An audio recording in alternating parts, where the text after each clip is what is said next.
Hi, everyone, and welcome to the third session of our relaunched PWL International Seminar, which is organized by International Society for Philosophy as a Way of Life and Palinode.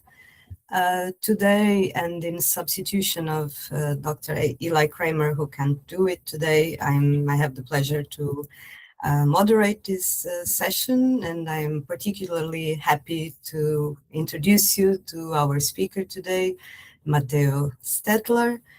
Matteo Stettler has long been part of our PWL community and has done lots of really important work in the field. Most of you will probably know him already or his work, so I will just highlight a couple of information and achievements. Matteo Stettler is currently or is going to be very soon a research fellow at IFIL-NOVA at the Nova University of Lisbon. He earned his PhD in philosophy from Deakin University in Australia with a thesis on the Aristotelian strand of philosophy as a way of life, namely the model of the contemplative life as the happy life from antiquity to the Middle Ages. He has published many articles and book chapters in leading peer-reviewed journals and publishing houses, and has also done a very important work of transcription and study of medieval texts survived in manuscript form from the Bolognese studium of the arts of the 13th and 14th centuries, which resulted in two critical editions until now. Maybe new will come. And last but not least, Matteo Stettler has also translated important works in the field of philosophy as a way of life studies, namely Domansky's Philosophy, Theory, or Way of Life, Controversies in Antiquity, the Middle Ages, and the Renaissance. This was a translation to English, published by Brill in 2024, and also an Italian translation of Hadot's writings on conversion, which will be published soon. His talk today is, I think, a fruit of his hard and oral work on these medieval manuscripts and their relation to philosophy as a way of life. The title of his talk is Intellectual Happiness in 14th Century Bologna. Matteo Stettler, please, Wonderful. It's yours, and thank you for accepting this invitation. Thank you, Marta, and thank you for the presentation, and thank you to all of you for being here to participate in this presentation.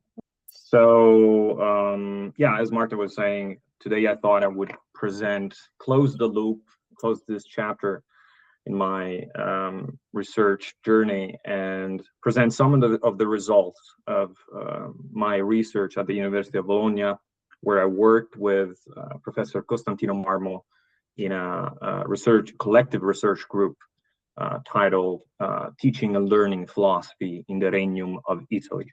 Hence, the title of my presentation today. We're gonna specifically talk about Bolognese master of the arts by the name of Gentile of Cingoli. Of course, you don't have to know anything about him. It's a quite unknown figure for most people, which is what makes it so appealing to me.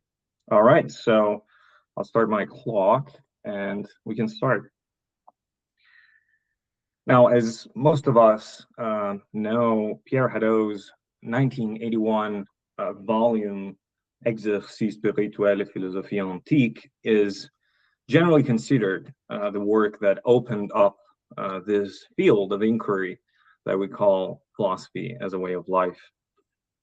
Now, in the essay that gives the whole collection its title, Exercices spirituels, famously, Hadot set out not only to reinterpret ancient philosophy as a spiritual practice and a way of life, ultimately, but he also proposed his reasons as to why this ancient meta-philosophical paradigm eventually declined from the horizons of the history of philosophy.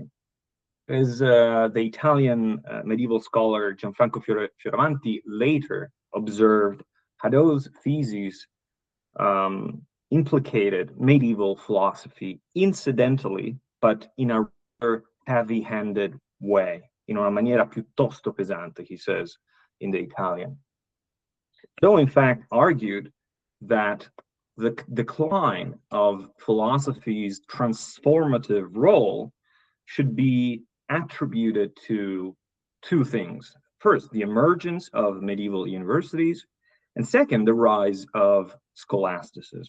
These two developments ultimately relegated philosophy to the status of a mere handmaiden of theology, an ancilla theologia.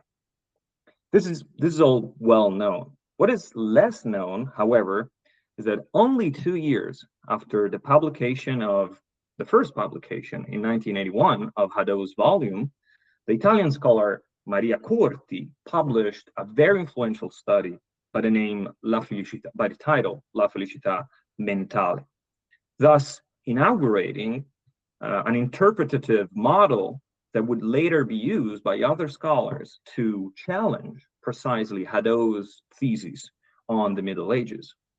As Dragos Kalma summarized this development, the term mental happiness or intellectual happiness, and here I quote, is used to summarize the scholastic appropriation of Averroes' interpretation of Aristotle's account in the Nicomachean Ethics concerning philosophy as the supreme good and source of happiness. According to some key figures of the 13th and 14th century, such as Boethius of Dacia and Siger of Brabant, philosophy represented the highest form of living. Some scholars, Kalma concludes, call this radical view ethical Averroism. So when speaking of unethical Averroism, Kalma is clearly referring here to the works of the French scholar Alain de Libérat. In particular, he's referring to his 1991 volume, Pensées à Moyen Âge, where de Libérat proposed to identify the spirit of what he calls the spirit of medieval philosophy with these Parisian masters of the arts instead of the Christian theologians such as Aquinas. As de Libérat himself states in a 1998 interview with Imbach, this idea of the spirit of medieval philosophy is best understood precisely when put in contrast with the narrative first developed by Pierre Hadot. He says, and I quote, "My point is better understood, I think, when compared with Pierre Hadot's thesis that medieval scholasticism organized the divorce between theory and practice, philosophy and spirituality, choice of life and abstract knowledge. Speaking of the spirit of medieval philosophy, I wanted to emphasize instead that philosophy as a form of life, on the contrary, had not disappeared in the Middle Ages. It had only changed institutional location. The university and no longer the academy, the lyceum, or the stoa." Now, Hadot does not seem to have been aware of these developments in the literature. However, he later reached very similar conclusions to de Libérat and Maria Corti through his encounter with the writings of the Polish scholar Julius Domański. In several passages in his work, Hadot explains that after encountering Domański's work, he felt compelled to revise his thesis about the decline of the ancient ideal of philosophy as a way of life in the Middle Ages. According to Hadot, the great merit of Domański's book, La philosophie théorie aux manières de vivre, is that it rehabilitates the importance of what he calls a significant counter-current, a counter-tendency to 13th century scholasticism. Of course, this refers to the Parisian masters of the arts, the very figures that, according to de Libérat, embodied the very spirit of medieval philosophy. Particularly important for Hadot seems to be the case of Boethius of Dacia, who in his De Summo Bono, on the supreme good, revives the ideal of the contemplative life as it was described by Aristotle in the 10th book of the Nicomachean Ethics. The reevaluation of the importance of the Parisian masters, however, does not seem to be the only point of contact between the interpretation that Hadot proposes and that of the Libera.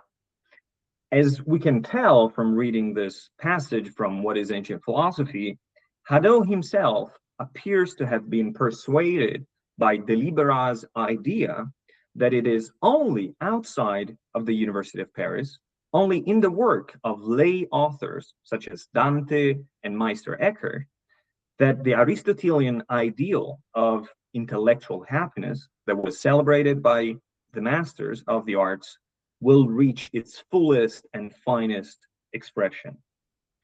Of course, although the rediscovery of philosophy as a way of life in the Middle Ages began within the university itself, as in the case of the medieval faculties of the arts, Hadot writes that that phenomenon, the revival of PWL, often occurred as a reaction against the environment of the university, and took place in environments outside of the university, such as certain religious or lay communities.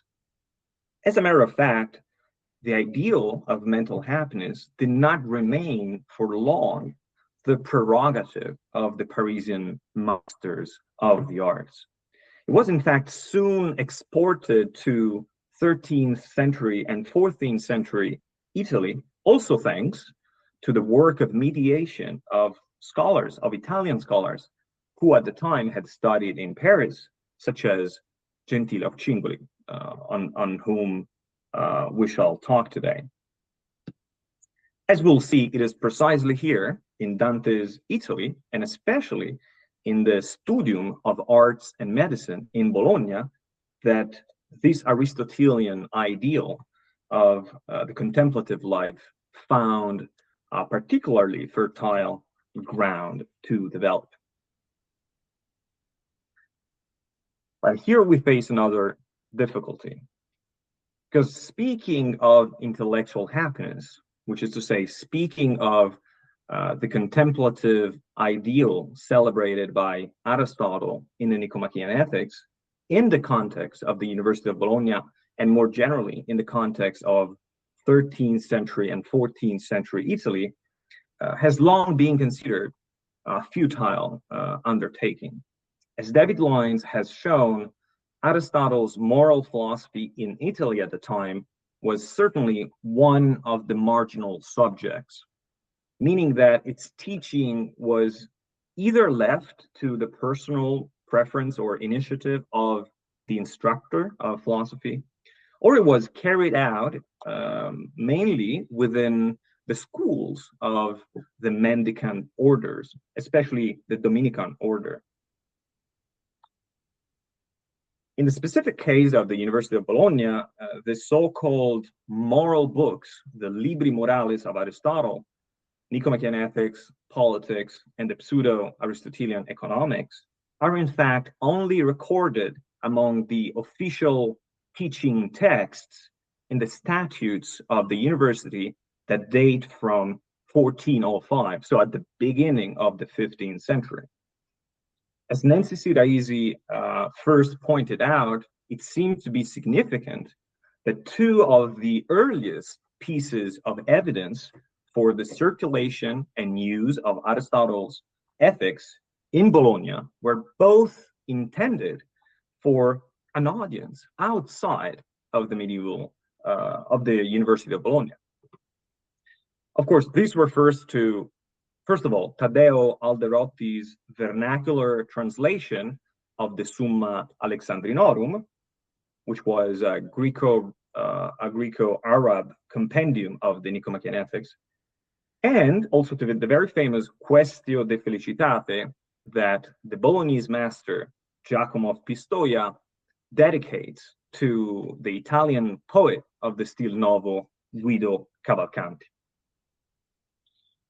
Now, it is facing evidence such as these that many contemporary medievalists, including Fioravanti himself, surrendered to the observation that, and here I quote, the Bolognese magistri of the first decades of the 14th century limited their work of commentary and discussion to Aristotle's physical texts in a total absence of ethical, political themes.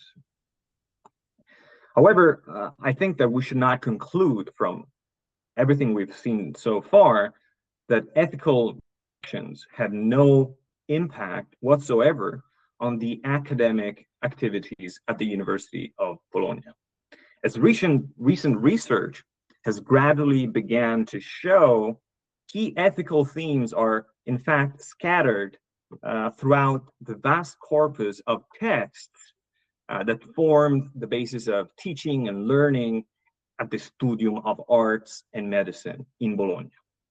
This becomes clear if we consider, as Riccardo Saccenti recently did, questions of free will, practical deliberation, and moral actions that are addressed in the commentaries on Aristotle's De Interpretatione, and in certain questions on the physics.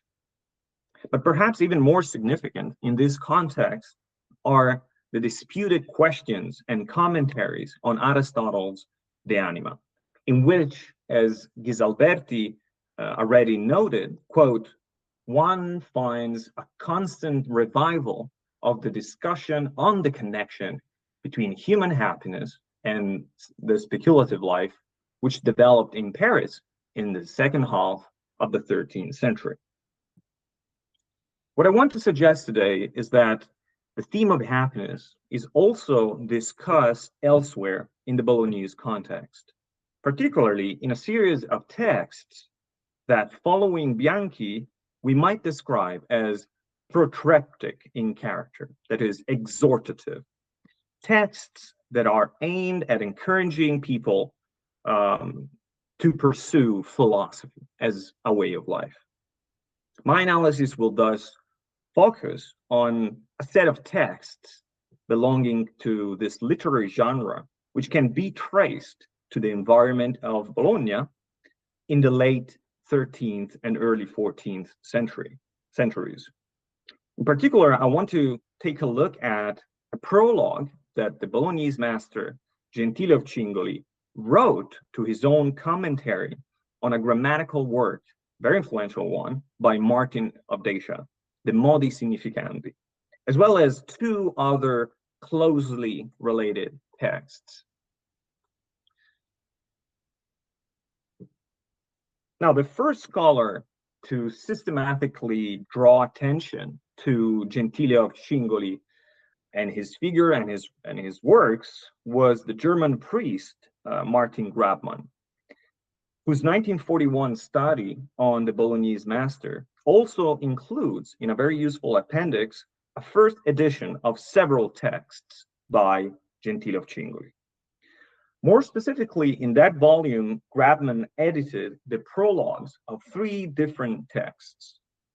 The prologue to the Accessus, whose attribution is still debated among scholars, although Grabmann himself has no doubt that it is a writing by Gentile of Cingoli.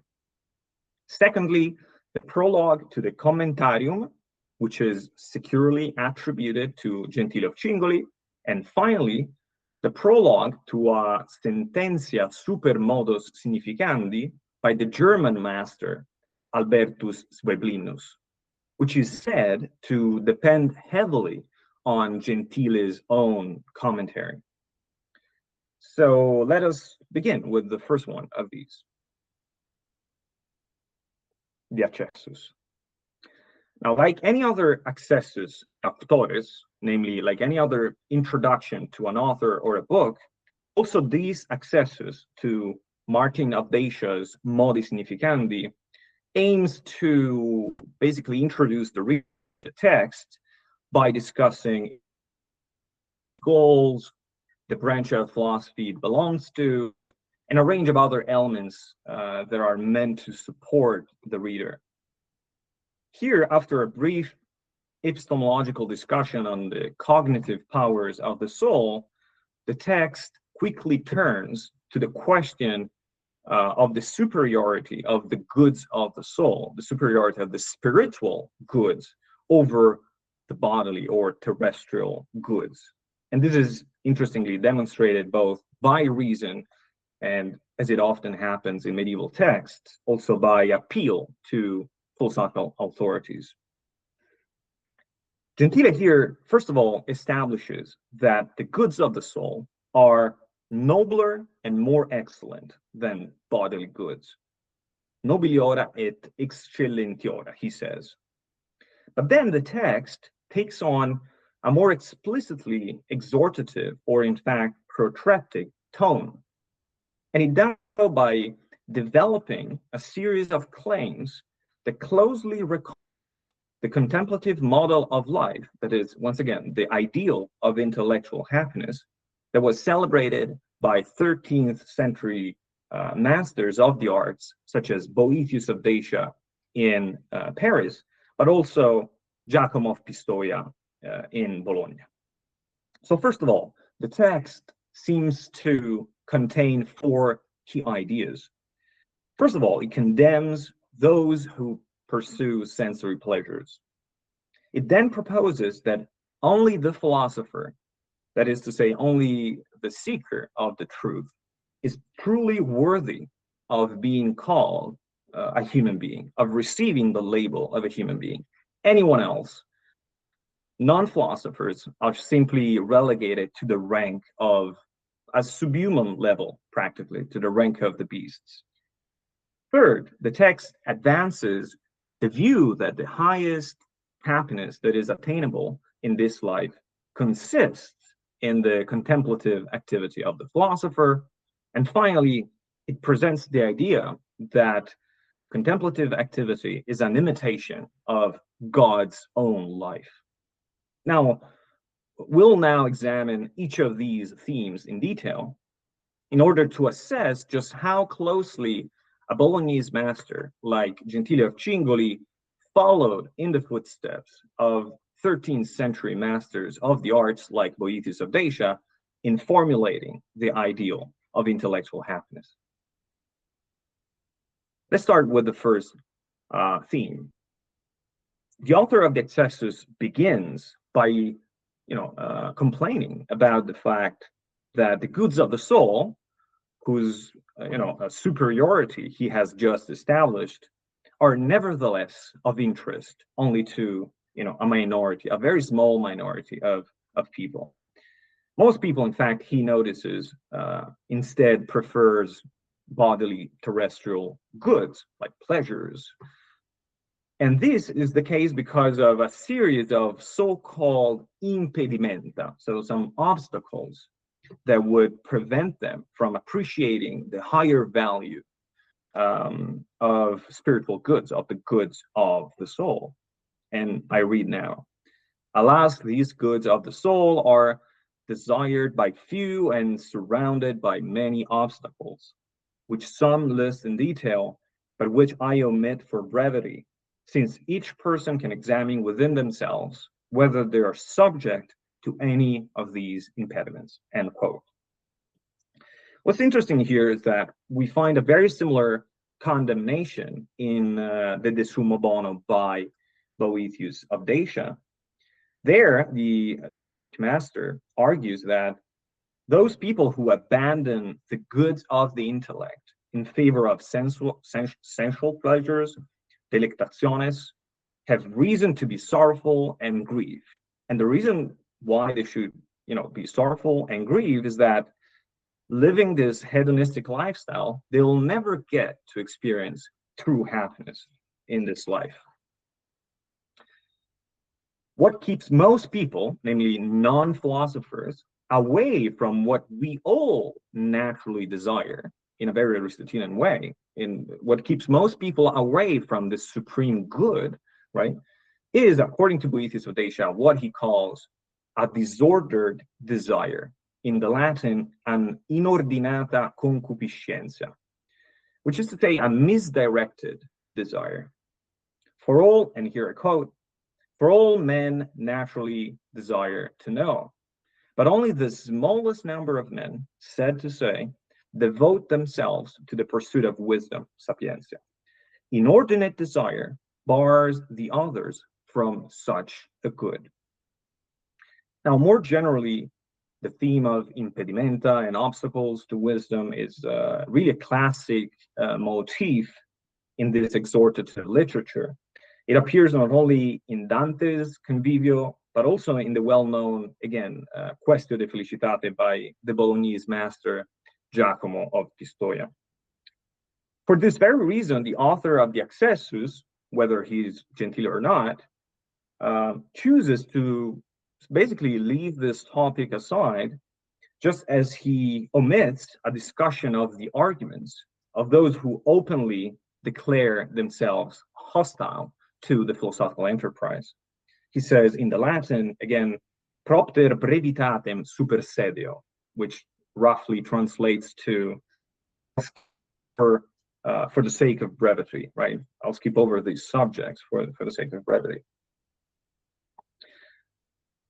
Now, the fact that most people, like the non-philosophers, actually prefer bodily goods over spiritual goods, of course, does not mean that the supreme good actually consists in the goods of the body. This opposition between the opinion that is held and shared by the majority of people and the truth that is held by philosophers leads the author of the Accessus to introduce another classic theme in the discourse that developed in the medieval faculties of the arts around the notion of intellectual happiness. And this is the theme.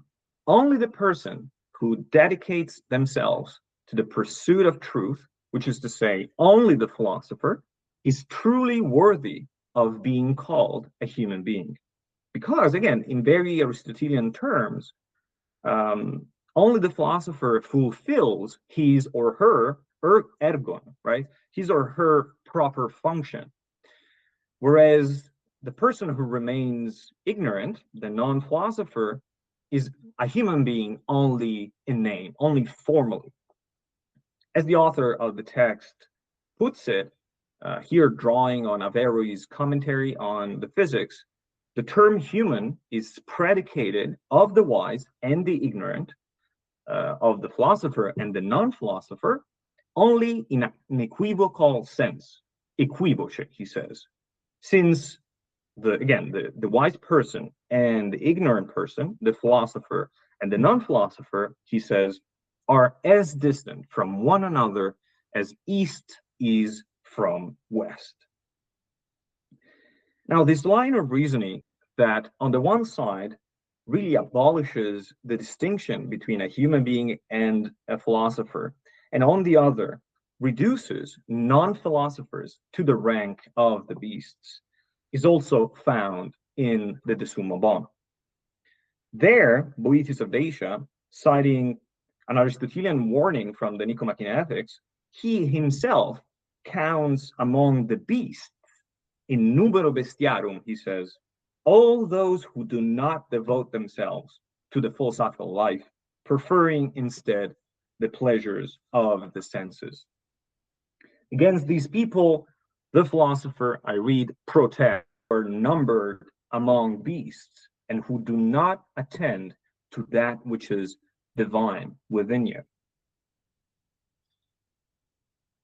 Now, the Accessus then moves on to another classic motif of this exhortative literature, namely the idea that the highest happiness that a human being can possibly hope to achieve in this life coincides with the contemplative life, the vita speculativa of the natural philosopher. This strongly intellectualistic reinterpretation of the Aristotelian philosophical ideal is likewise taken up in the two most representative treatises of the contemplative model of mental happiness. Again, the Quaestio de Felicitate by Giacomo da Pistoia, and of course, also the De Sumo Bono by Boethius of Dacia. In Giacomo of Pistoia's Quaestio, it is clearly acknowledged, very much like in the Accessus, that only the operations of the speculative intellect, only the so-called intellectus speculativi, can lead us to happiness. He says at the end of his reasoning, and I quote, "Therefore, happiness cannot consist in the activity of the practical intellect. It must instead consist in the activity of the speculative intellect. In fact, it can even be said that happiness is nothing other than the very act of knowing as it is realized through the intellect." Something very similar can be said about the De Sumo Bono by Boethius of Dacia. It is true that, like Giacomo of Pistoia, also Boethius distinguishes two faculties of the intellect, a theoretical and a practical. And it's also true that Boethius also holds that the highest good, that supreme happiness, is achieved through the exercise of both faculties, both the practical and the theoretical. However, later on in the Sumo Bono, Boethius seems to suggest that it is not simply the exercise of the human intellect that represents humanity's ultimate fulfillment, but rather it is the exercise of the intellect in its highest form, in its best and most perfect version. In the Latin, he says, in its operatio optima et perfectissima, which has to be something like philosophical speculation. Let me read. "Just as all lower powers in man are for the sake of the highest, so too the operations of all men's lower powers are for the sake of the operations of his highest power, the intellect. And if among the operations of the intellective power there is one which is best and most perfect, all others naturally exist for its sake. When a man performs such an operation, he enjoys the highest state possible for men. Such men are the philosophers, of course, who spend their lives in the pursuit of wisdom." He says, "in studio sapientiae," using here, of course, a term that is philosophically charged in the Aristotelian tradition. Now, the most perfect operation and the best operation of the human intellectual faculty, as the author continues, coincides with the contemplative life, with the contemplative activity, precisely because it is an imitation of God's life, of the divine life. God himself, the author tells us, is in a continuous and perfect state of what we may call blessedness, or rather pleasure, delight. In the Latin, we have continua delectazione. Because through science and knowledge, because through the science and knowledge that he has, he acquires this state. And I quote, "God is our witness. He does not rejoice or take pleasure in anything external, but is in a continuous and wondrous state of blessedness through science and knowledge, which, by its very nature, is said to be the contemplative life. And man is also like God insofar as he is capable of the same thing, that is, through the intellect, as Augustine affirms." Now, once again, this theme was already articulated in Boethius of Dacia, De Sumo Bono, where the Danish master explains that God himself possesses a vita voluptuosissima, the life of greatest delight, a most pleasurable life, one could say. And here I provide a small quote. He says, "For since the first intellect is the most powerful in understanding, and the object which it knows is the noblest, its essence itself, For what nobler object can the divine intellect have than the divine essence? Therefore, it has the life of greatest delight.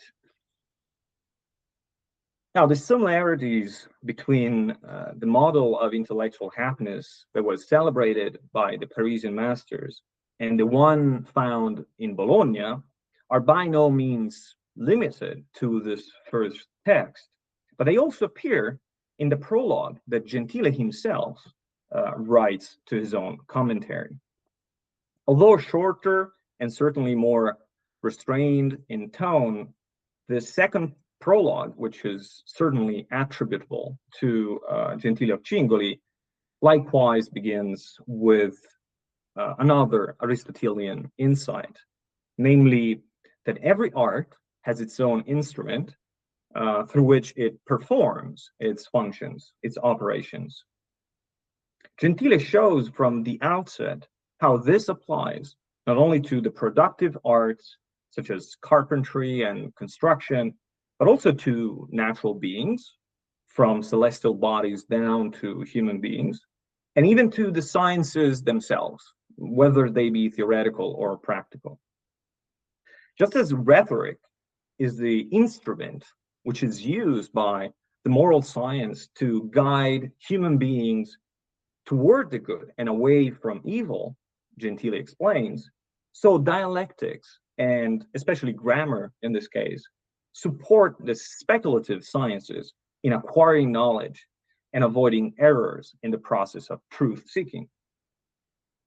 The prologue here ends with a classic topos of the genre, the exposition of the four Aristotelian causes of the text that is under commentary, that is to say, the four causes of Martin of Dacia's modi significandi.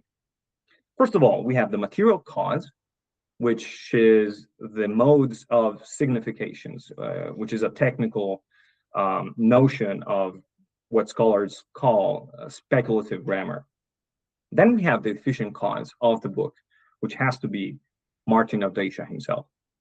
The formal cause, the form of the treatise, and then we have the final cause, which is of particular interest for us because I think it reveals the ultimate purpose in light of which a 13th century master of the arts like Gentile of Cingoli continues to pursue even the very scholastic exercise of the commentary. Now, at first, in a thoroughly scholastic manner, the final cause of the book is identified with the knowledge of what is discussed in Martin of Dacia's book.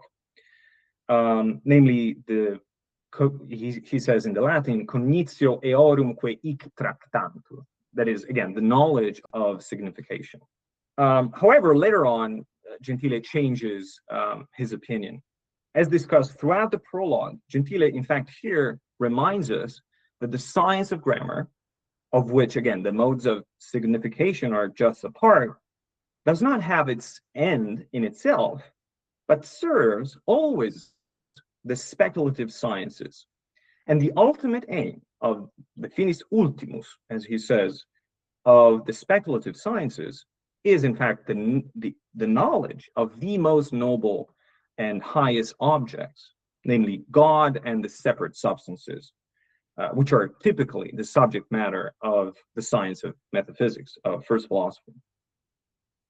In this kind of knowledge, which is, again, properly called sapientia, Gentile tells us, lies the greatest happiness that is attainable in this life.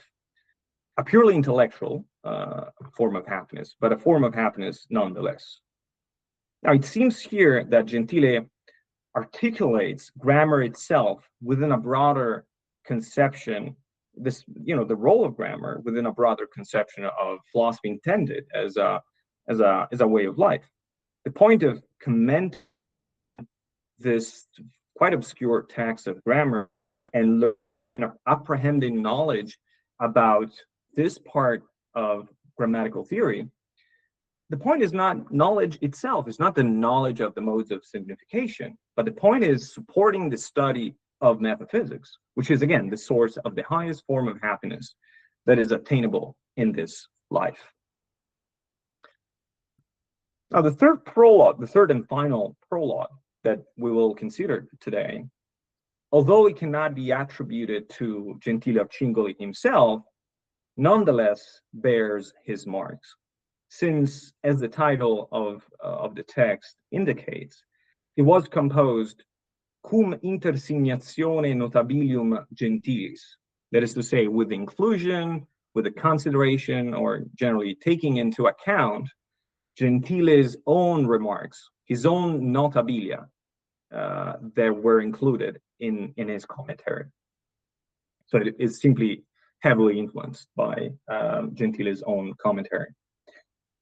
Now, the theme analyzed in this prologue is drawn again from the Nicomachean Ethics. The good is that which all things desire. Bonum est quod omnia appetent. Now, only two elements here of the discussion are of interest for us. First, the definition of what the spiritual goods are, and second is the superiority of the spiritual goods over the others. In the opening stages of the text, the German master, Zwebelinus, develops a series of increasingly precise distinctions concerning the nature of the good. The good, he says, is divided not only into real and apparent goods, but also into internal and external goods. The external goods sunt pecunia et uius modi, so money and the likes, while the internal goods are themselves of two kinds, which this is a classical scholastic way of proceeding by differentiation. Some internal goods concern the body, stuff like the beauty of the body, the good disposition of the body, while other internal goods concern the soul. Now, these spiritual goods, which again, as it will be clear later on, are of course superior to all others, are defined, interestingly, as follows. The goods of the soul are virtue, knowledge, and the pleasure that follows from both. Bona anime sunt scilicet virtus et scientia et delectatio consequens utrumque. Now, this definition closely mirrors the highest good found in Boethius of Dacia, De Summo Bono, to such an extent that one has to think that Zwebelinus, or Gentile through him, explicitly, the Boethius Act states that earthly happiness, beatitudo humana, consists in, and again, he says, the knowledge of the truth, the doing of good, and the pleasure found in both. Cognitio veri et operatio boni et delectatio in utroque. Now, from both definitions of the good and the supreme happiness, a clear tripartite structure emerges. The highest human good, that is to say, again, the supreme happiness, includes, first of all, a sort of theoretical component, whether we want to call it science, scientia, or the knowledge of the true, cognitio veri. But it also includes a practical component, virtus, virtue, or the operatio boni, the doing of the good, the realization of the good. And finally, in both cases, it includes a third element, a hedonistic component, namely, again, the delight that one gets to experience as a consequence of the first two. Now, with this, the parallels end. Now, as I've tried to show throughout this brief study of these protreptic texts, the ideal of mental happiness that was celebrated by Parisian masters like Boethius of Dacia did not remain for long the exclusive property of these Parisian masters. It was, in fact, successfully transmitted to Dante's Italy, and Dante himself was not immune to its appeal, as we can tell by reading the Convivia. it is precisely here in Dante's Italy that this model found a particularly fertile ground in the studium of the arts and medicine in Bologna. If, therefore, of this model of the contemplative life, much seems to be transmitted from Paris to Bologna in terms, at least, of its score, as Fioravanti says, what seems to be changing is the register. What is missing in our authors, writes the Italian scholar Fioravanti, is that sense of urgency, immediacy, and conviction that was present in their Parisian predecessors, at least in the early ones. He specifies, probably thinking about Boethius of Dacia. In fact, according to Fioravanti, Gentile repeats the Parisian claims in a way that seems somewhat tired. And as we have seen, whenever possible, he does not hesitate to set these claims aside in order not to bore his student audience. In a manner similar to the academic sermons in praise of philosophy that were delivered at the beginning of the academic year at the university, the claims of these masters, of these Bolognese masters, are expressed in a context that seems so institutionalized and formalized that much of the force of these claims is in fact lost, according to Fioravanti. As he continues, these claims are set, and I quote, in a complex architecture of structural virtuosity and oratories made to attract the attention and applause of the public even more than the content they transmit. From instruments of battle, the statements of philosophers seem to be on their way to becoming rhetorical cliches that everyone expects from the magister of philosophy. Again, according to Fioravanti, we should at the very least ask whether this ideal of mental happiness, so highly praised by the medieval masters of the arts, was in fact supported by any real intellectual effort or practice, or whether in the passage from Paris to Bologna, this ideal had become merely what he calls a harmless philosophical topos. And here I quote again from Fioravanti, because I think he puts this very well. The broader question remains open as to whether and to what extent the concrete teaching activity of a philosophy professor, including career concerns, legal and economic relations with colleagues and authorities, as well as disputes and conflicts of a legal nature, could truly approach the model of the speculative life of the philosopher, which these masters presented themselves as representing and defending. Now, while this important question, of course, will not be resolved in the limited time that I have at my disposal, I do want, in conclusion, to suggest a possible way of addressing the problem that is opened by Fioravanti's skepticism concerning the declarations of these Italian masters. A possible solution lies in what I think Lafleur, drawing on the work of Delibera, has called the test secundum mentem alani delibera.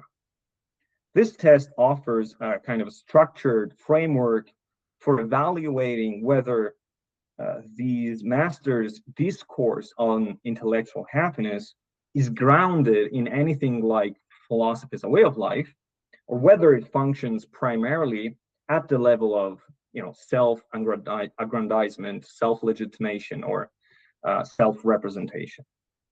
Now, the first step in the test concerns the content, namely whether what is presented as philosophy is philosophical, not only in terms of its object, but in the very mode of teaching, of arguing, and disputing.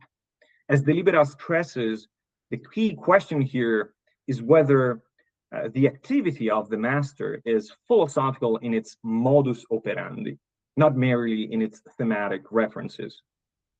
In the case of Aubrey of Reims' Philosophia, Lafleur notes that although the work explicitly speaks of philosophy and adopts a philosophical vocabulary, its argumentative structure tends to rely more on a kind of rhetorical amplification rather than on strictly philosophical arguments.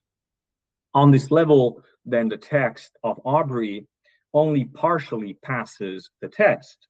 The content is philosophical in appearance, but its method supports the idea that the discourse is at risk of sliding towards a kind of conventional or decorative use of philosophy, so to say. Now, the second level concerns understanding. That is, whether the author and generally his intellectual milieu actually conceive of their activity as philosophical in a strong sense. Masters like Albertus Magnus, Albert the Great, or Siger of Brabant explicitly describe their activity as commentary and interpretation of philosophical texts, whose ultimate aim is not the truth, but the presentation of, other people's opinion, basically. Thus, in such cases, they appear to reduce their own practice to a kind of exegetical function, raising doubts as to whether it can properly be called philosophy in a strong sense. On the other hand, however, we have Bonaventure, who warns against the errors, the philosophical errors of these thinkers, which reveals that this apparently modest intellectual activity was actually perceived from the outside as philosophically significant and, in a sense, even dangerous. Then we have the third level, which is probably the one that Fioravanti was thinking about in his comments, which pertains to the relationship between the ideal that is presented and the actual practice. Namely, again, the correspondence between the idealized image of philosophical happiness on the one side and the concrete conditions of the academic life on the other. Here, for instance, Aubrey of Reims' Philosophia becomes again relevant. As Lafleur observes, Aubrey presents himself as a philosopher and participates in a broader discourse that celebrates philosophy and generally intellectual fulfillment. Yet his institutional reality remains that of a master of the arts, a person who's formally bound to the teaching of the liberal arts. In practice, his activity is largely oriented towards logic and scholastic exercises, rather than the contemplative ideal he evokes.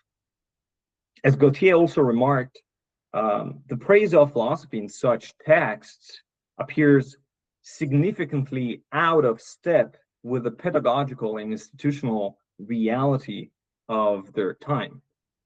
On this level, again, the gap between the ideal and practice becomes particularly visible, again, reinforcing the plausibility of Fioravanti's suspicions that the ideal may have functioned primarily as, a form of self-legitimation.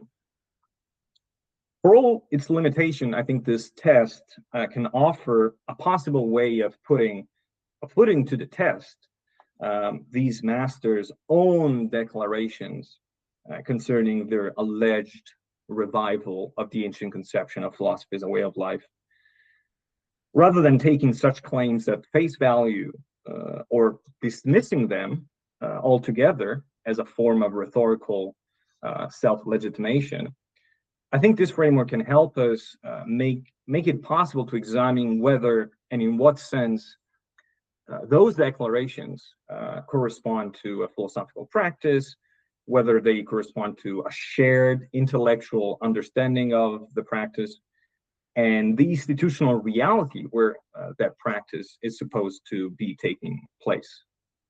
Now, with that final comment, which was really just an afterthought to my presentation, I think I can close here and we can take some time for some discussion. Thanks. Many thanks, Matteo, for this very clear and thought-provoking presentation, as usual. We now have time for discussion. So if somebody wants to make a question, please raise your hand. Eli. Since I still have 10 minutes here before I need to duck out, I'll use the opportunity. First, thank you, Matteo, again for a really lovely talk. As you know, PWL was a project me and another member of the ISPWL board are working on speculative philosophy in PWL. And one thing your presentation made me think about is something that's sometimes implicit in even Hadot's own writing in relation to these issues, but never really developed out, which is this notion of speculation, and I think you really well tied it in this way that it's tied to grammar and dialectic, and that what that means for the philosophical life. Why? Because I thought what came up in these sort of Bolognese masters is this question of, like, in essence, our dialectic spiritual exercise, and that the grammar of reading text in a speculative tone train you to engage in a contemplative way of engaging with the world. So I have like two questions for you, which is to just better understand the genealogy myself.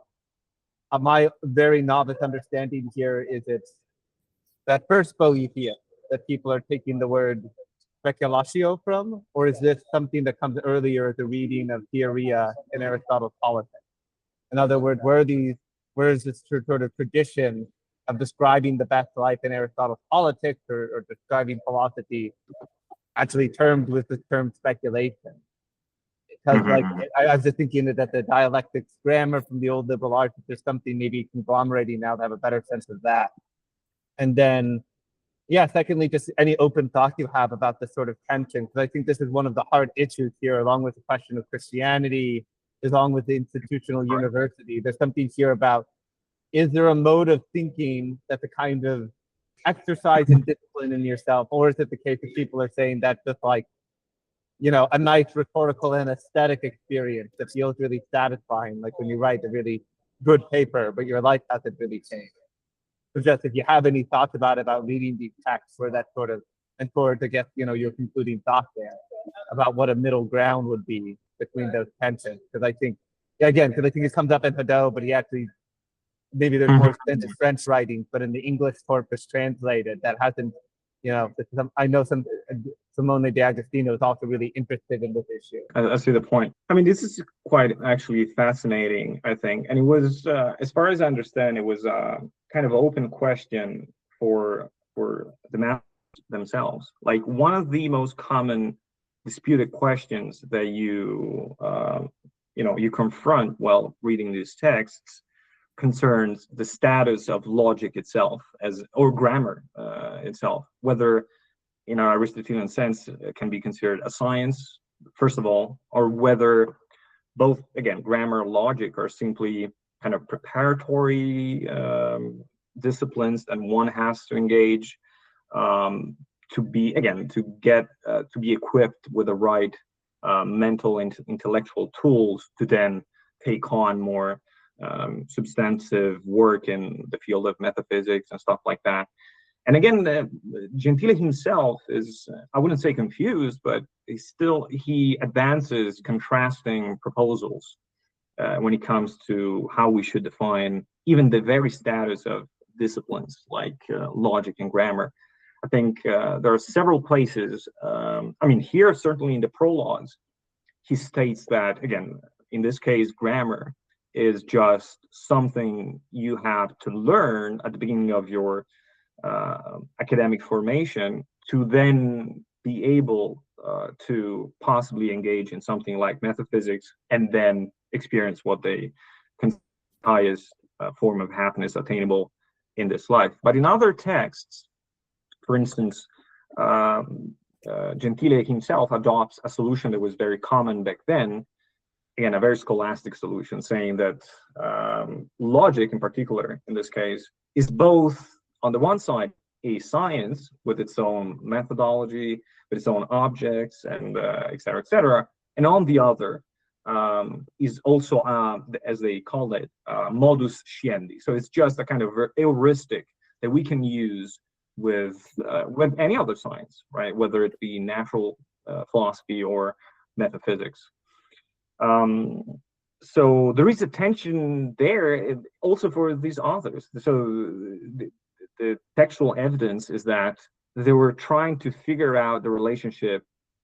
First, I mean, the status of these disciplines, whether they are sciences or not, and their relationship with philosophy generally, and in particular speculative philosophy. So again, unfortunately, I don't have too many answers on the subject. I can only point to a kind of confusion or some indeterminacy that is already there in these medieval texts. Do you see this as a continuous conversation from theoria to speculatio, or do you think there's something distinctive happening in this sort of medieval, the Renaissance potentiation that's sort of making them reread the past in a particular way, to think about their own art of living philosophical practice? Like, is this just like a perennial thing going on here, or do you think there's something sort of distinctive of this moment? Or this is an interesting question. I mean, it's hard to say, right? So many of these authors, I mean, what they do is what they claim, at least, is that what they're trying to do is clarify something that was already present in Aristotle, right? So what they're trying to do is, at least they paint the issue as being a perennial issue of philosophy or generally the sciences. But of course, I mean, the point becomes always whether we should take these people at face value when they make these claims. I mean, they all have a tendency of saying, well, I really know what Aristotle was thinking about. So, but it's certainly true, at the very least, that they present the issue as being always been there, right? So this is interesting. It might have been a product, possibly a product of simply their scholastic discussions, but that's how they frame it at the very least. Thank you. Yeah, we'll have another discussion. As I just reminded me to Muhammad Hegel, even like people we associate with the speculative tradition, it's just going back to the grammar dialectic discussion. So for another time with this. Yeah, absolutely. Whenever you want. I thought when I started working on Pierre Hadot, his biography, it's going to be easy, but it's never a good idea, easy work. And I thought it's 3 parts. The first one is the priest. He was born in 1922 and he got out in 1952. That's evident. The first part is going to be there. And then I thought it's going to be the teacher who was teaching. And after this, he was writing a lot of books, but it's not working because those books, he was thinking about it before. They published the books, but he was thinking about it before. And then after you're talking and you're speaking, there is another development, is the reception. We do not wait the death of Pierre Hadot for the dialogue. So those debates are really important. I think I can't avoid these questions. It's very, very interesting what happens with medieval philosophy. And I think he changed his mind, or he arranged his thought. And this is really important. Thank you. Thank you very much. Yeah, absolutely. It was my pleasure. I mean, there's my contribution here has been at the level of historiography, just putting together 2 lines of investigation that for some reason had almost never crossed. Because on the one side, you have students of Pierre Hadot working on philosophy as a way of life and discussing his thesis concerning the decline of philosophy as a way of life in the Middle Ages. But on the other, you have a whole bunch of medievalists, either French or Italian, that have been working on the very same subjects for a long time, and yet they never made use of Pierre Hadot's writings. I mean, at times they mention each other, but so, and again, what I wanted to do, in a sense, was to put into conversation, again, the legacy of Pierre Hadot's writings on the one side with what's actually going on right now in the field of contemporary philosophy. and also highlighting these very interesting connections that were present back there, like the relationship between Alain de Libera and Pierre Hadot, and they knew each other. Actually, they were actually working on a. They were both editors on the same book series, which is actually the book series that published Julius Demansky's work originally. So it's a whole series of connections there that I thought it would be useful just to sketch out. But Mircea, of course, the greatest contribution here will be yours with the biography. So I'm really waiting for it. I really look forward to it. Well, I'm working on it, and it's a new development. Ilzotraut died, so the family charged me to find a place for the archives. So I'm looking for a place to have the archives. Well, if you want to buy the house, it's possible. You're gonna have the house in the garden of Pierre Hadot. It's unsold. Wow, interesting. Yeah. But yeah, let us know how it develops. Of course, Yes. we're all waiting for it. So. I don't know if there is somebody else wanting to make a question. Otherwise, I can just share some. I don't really have a question, but I might have some commentaries or some difficulties I can share with you. Matteo is very good in helping me solve some difficulties I have somehow. Well, I will put aside this common resistance or to considering Aristotle a member of the PWL community or not. I think those objections that you know very well that are raised against Aristotle being included in the tradition of philosophy as a way of life could obviously apply as well to all these authors, right? They seem to define philosophy in exact contrary terms to what Hadot himself describes, right? For these authors, for Aristotle, philosophy is theory, right? And Hadot seems to present a different definition, even though I know he also has his own comments on Aristotle and tries to show how Aristotle can correctly be included in this tradition. But my question was not really related to that, even though if you want to comment it, I think it would be interesting. I always have difficulties. This is really a long time issue I have, and more, I think, every time somebody tries to show, me included, that a given author belongs to the PWL tradition, be it, well, a medieval author, modern, contemporary author, I always have trouble in understanding what use exactly is being done of philosophy as a way of life. I have the sense that each one of us adapts the notion and the description of philosophy that is being done in one's own way. During your presentation, I was trying to find elements that allow us to, for example, consider Gentile of Cingoli. Is it so? Yeah, that's it.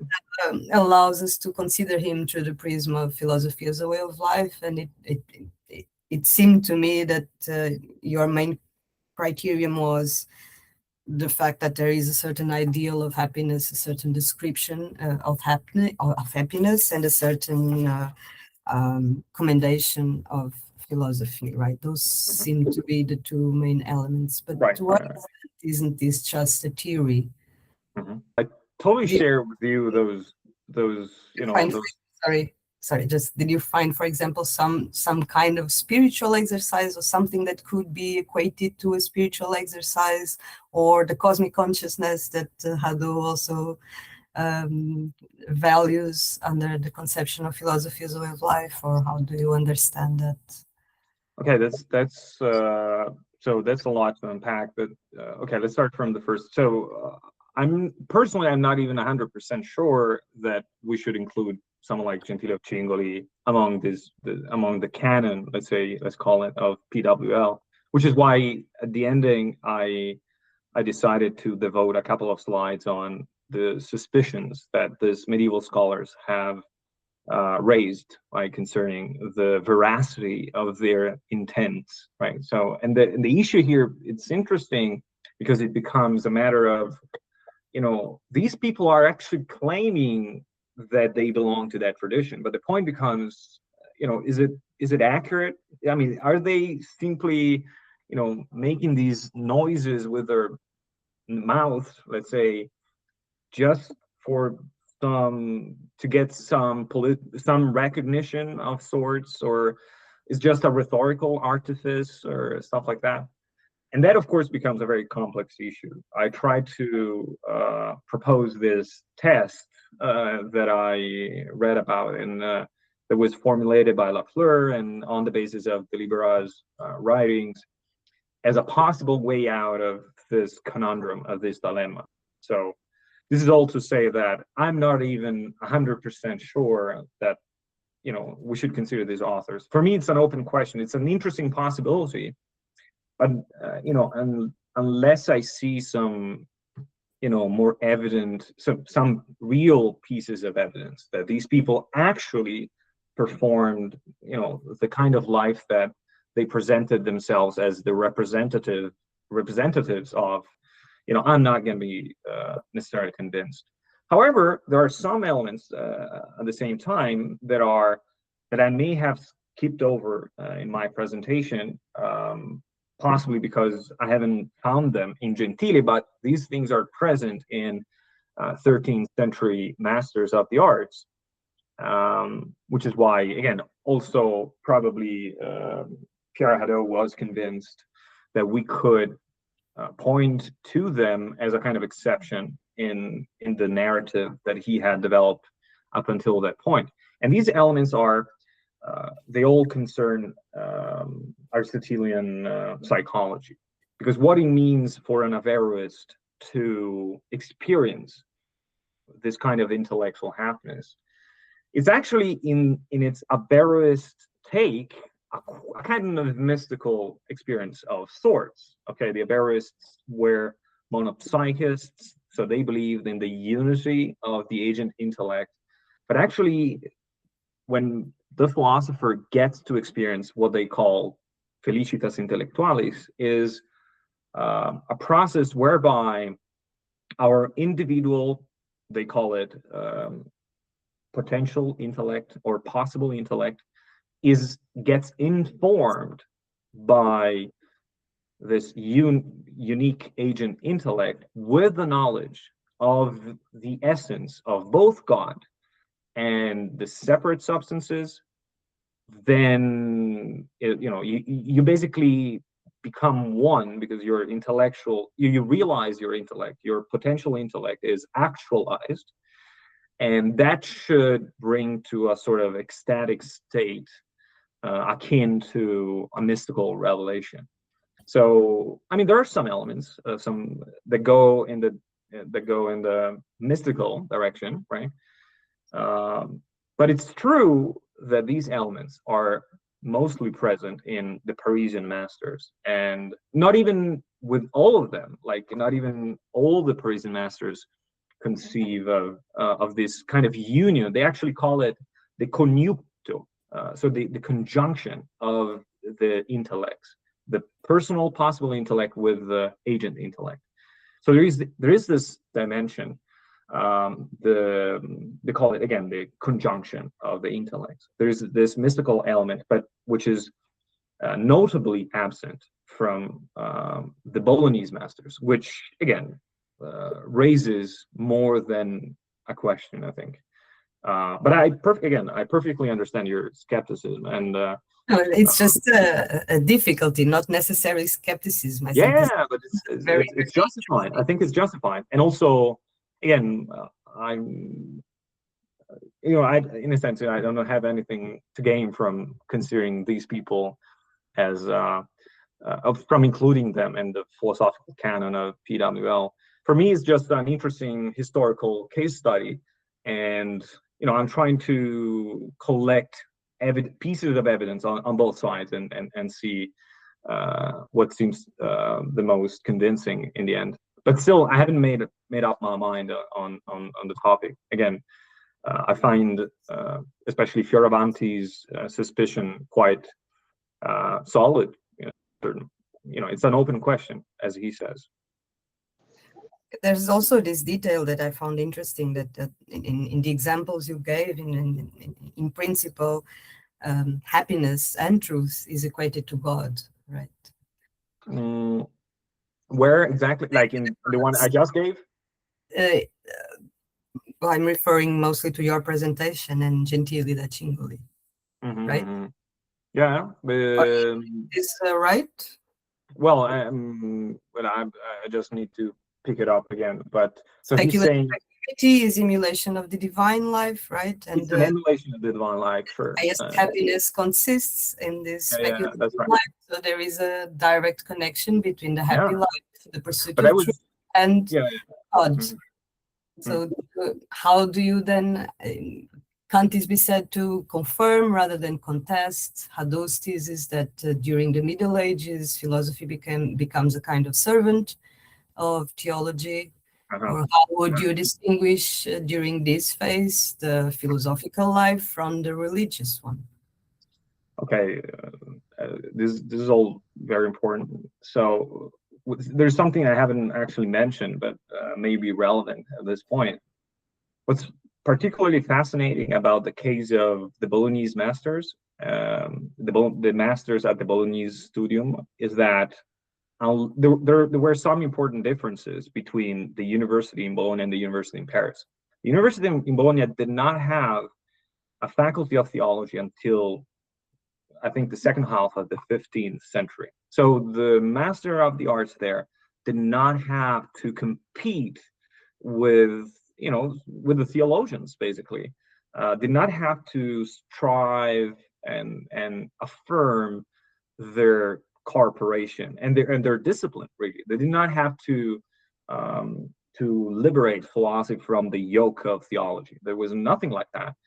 Interestingly, the most important faculty there before the emergence of the arts faculties was law. The Bolognese University started as a law faculty, essentially, and it developed then a studium in arts and eventually a faculty in theology. But so the institutional context was very, very different, which is why at times these philosophers, it is one of the reasons why scholars have suggested these demonstrations that these philosophers are giving concerning the ideal of intellectual happiness were not as strong and as powerful as they were in Paris, because simply they did not have a real adversary of sorts. They did not suffer from being an inferior discipline or a preparatory discipline.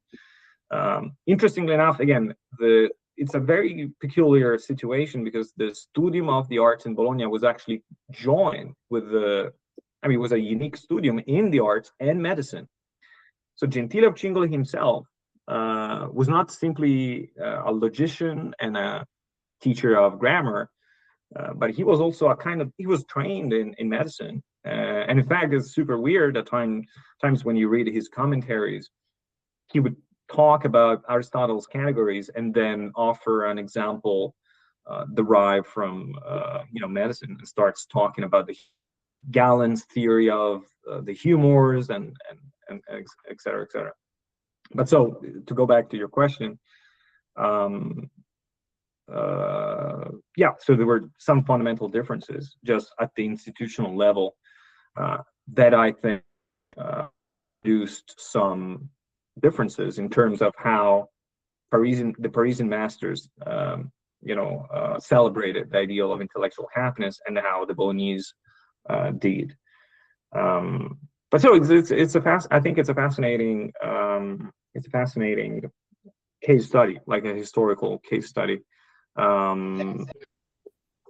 Yeah, I see that Eli wants to intervene again. I'm on the flight, so I'll keep this short. But the two, I was just thinking, just made me think. I've been thinking about this before, that in global religious studies, there's been this ongoing discussion about whether there's a kind of functional scholasticism. I would say as there's PWL globally, whether there's certain commonalities across scholastic structures. The two I know that are most common is like an authorial tradition and then debate and analysis as sort of key features of response. And so one thought is like maybe one other thing is maybe it's not just where does PWL reemerge, but where does scholasticism of a sort reemerge, and whether we see consistent features of when it does that. And then the second is just, yeah, I can point you to a source that's really interesting. There's a lot of discussion about this around Tibetan Buddhism because they have a live scholastic debate culture. And there's this very fascinating study by an ethno-methodologist, which is a kind of sociologist called Kenneth Lieberman, where he just paid attention, did a lot of sociological overview of like how these debates were carried out. And his question is like one of the ones we're talking about. Like when you do this kind of technical thinking, does something happen in you? And if so, what? Like how are you, like what kind of reasoning moves are, how does it develop, how does the person change over time? So maybe that's, I guess, I think one of the other grounding questions might be for us. So like, sort of, I guess it's sort of the Ian Hunter thing, even if it's not exactly PWL, what happens when you do this kind of work?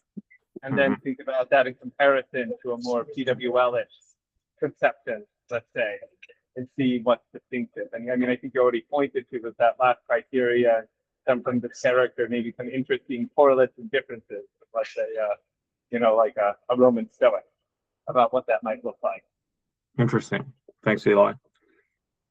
And yeah, I mean, there's another point. I mean, we're going to have to end soon, but something to point out is that all the texts that we discussed today and all the texts where you can find in the Bolognese context an evidence of this discussion on intellectual happiness, on how these disciplines will help you eventually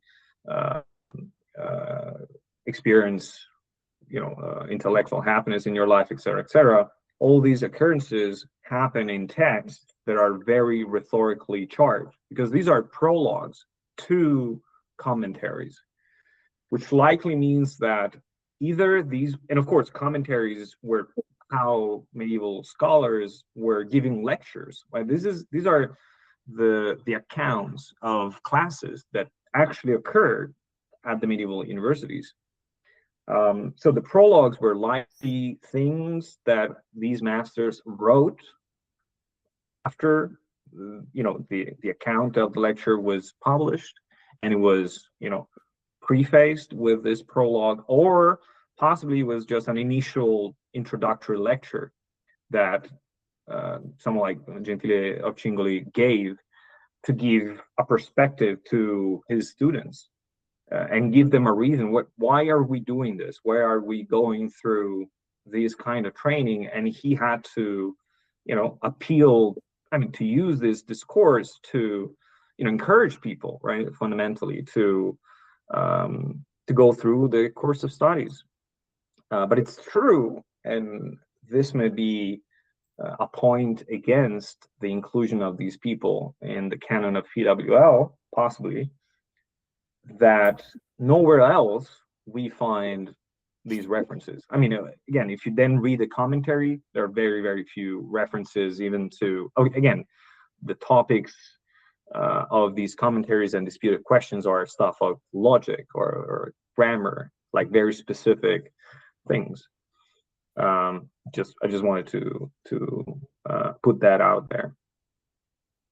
Thank you, Martin, thank you, Eli, and everyone involved. Great, it's now time to close the session. Thank you all for being present, and a special thank you to Matteo for the excellent presentation and discussion. We will be back in about 1 month, June 25, with a presentation by Lucas Nascimento Machado. I hope you come back too. Hope to see you there. Until then, Bye, folks. Bye-bye. Bye, everyone. Thank you.